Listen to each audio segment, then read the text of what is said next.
up and at it early, arriving for day one of Liz Truss's new government.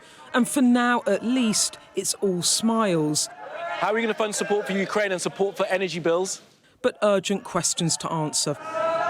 For those who've made it back into cabinet, little time to pause. You late? No, I've got another meeting. All too aware of the speed at which they've got to act. Their first cabinet meeting lasting an hour. This a massive in tray for ministers with little or no experience at the very top. The longest serving cabinet minister in this room is Liz Truss. Where's your cost of living plan, Prime Minister? From chairing her first cabinet to her first PMQs, just one subject dominant. I, as Prime Minister, will take immediate action to help people with the cost of their energy bills, and I will be making an announcement to this House on that tomorrow and giving people certainty.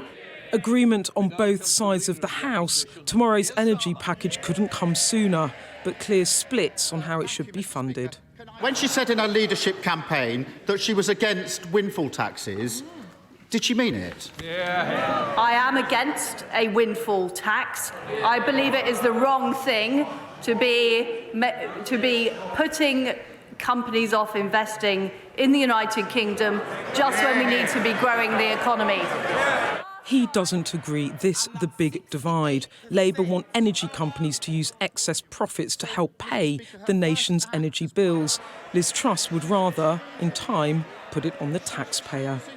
This a PM not prepared to pull any punches, happy to set out clear ideological divisions on economic policy. This country will not be able to tax its way to growth. The way we will grow our economy is by attracting investment, keeping taxes low, delivering the reforms to build projects quicker. The language of her leadership bid carried into her government.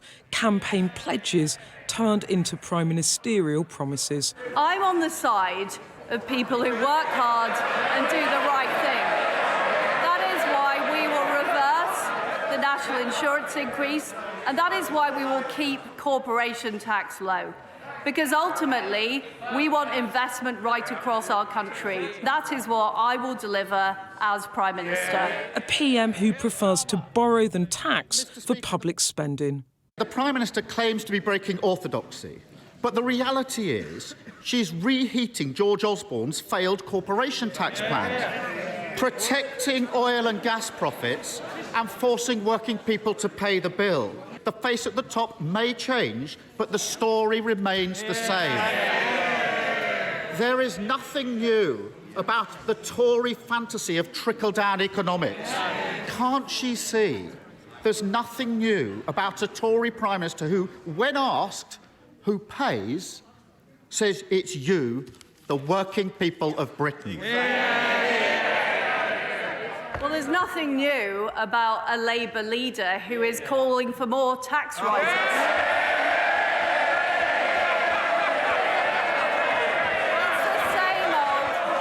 It's the same old tax and spend. A new Prime Minister and a very different PMQs as the rhetorical flourish of Boris Johnson gave way to the more workmanlike delivery of PM Truss. Spirited clashes on character and conduct replaced with more ideological splits over the direction of economic policy. The two leaders retrenching to more familiar dividing lines. Labour wanting to tax big business to fund spending, the Conservatives wanting to protect it. I believe it is the wrong thing. But out of the Commons chamber and in this cafe in Sutton Coldfield, a safe Tory seat, Tory members here pleased with what they saw. I think actually the approach that Liz is taking is the right one. We've got a pragmatic Conservative approach to tackling the crisis and the issues that we're currently facing, and it's very reassuring that there is a plan. Tory members the target of her summer campaign. Now the audience she needs to win is the nation. Sharon voted Conservative in 2019, but right now she's not convinced. I don't think we're in a position really where we can borrow any more money. I think for the general voter we just don't understand why these big companies are not being sort of looked at and investigated more and made to pay, really, for the billions of pounds profit that they're making. And it's views like that they'll need to listen to in here. Liz Truss telling MPs this evening the election starts now. If that's the case, the days ahead really are critical. Beth Rigby, Sky News, Westminster.